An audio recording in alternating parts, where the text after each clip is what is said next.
تو اس شخص کا نام بابا صاحب امبیڈکر ہے۔ بابا صاحب نے بھارت کے سمویدھان کو بنایا اور سمویدھان تو بابا صاحب نے بنا دیا، مگر بابا صاحب نے دلتوں کو،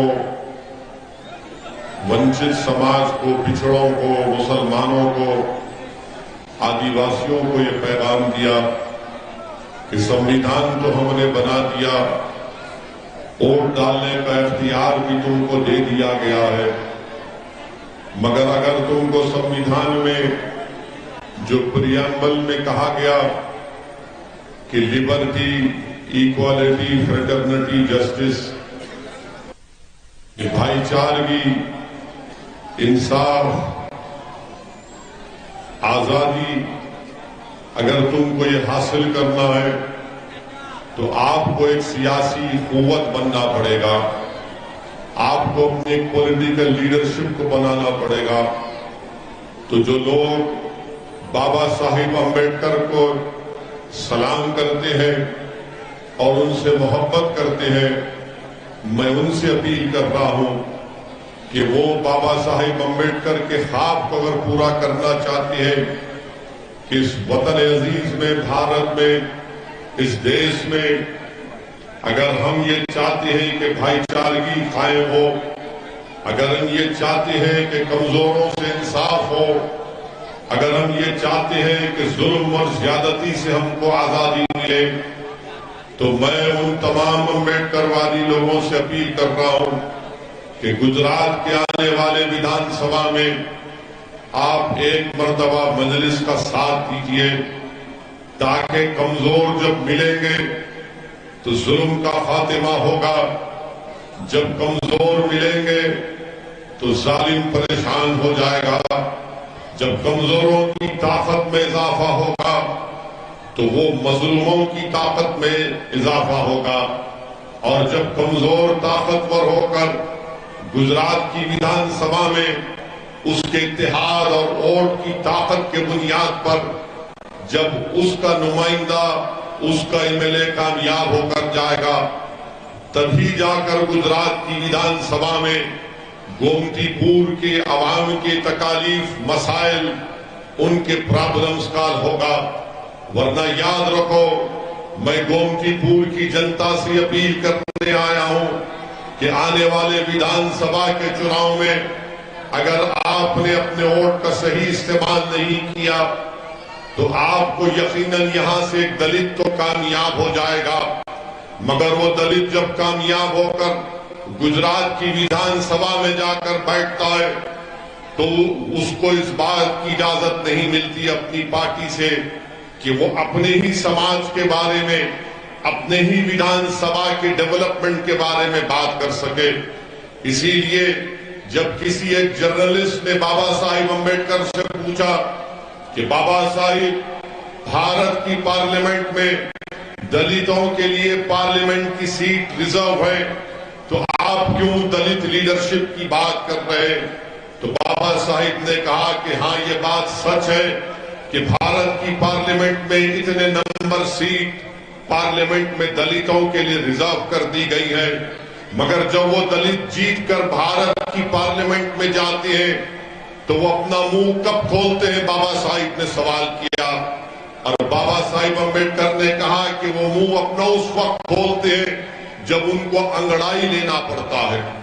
میرے عزیز دوستوں اور بزرگوں، اگر گومتی پور سے اگر آپ انشاءاللہ متحد ہو کر اپنا ایک ووٹ مجلس کے کینڈیڈیٹ کے حق میں استعمال کریں گے تو میں آپ سے وعدہ کر رہا ہوں کہ جو مجلس کا کینڈیڈیٹ آپ کی دعاؤں سے، آپ کی محنت اور جستجو اور آپ کی ووٹ سے کامیاب ہو کر جب گجرات کی ویدھان سبھا میں جائے گا گومتی پور سے انشاءاللہ، تو میں آپ کو وعدہ کر رہا ہوں کہ گجرات کی ویدھان سبھا کے در و دیوار گومتی پور کی جنتا کی آواز سے گونجیں گے۔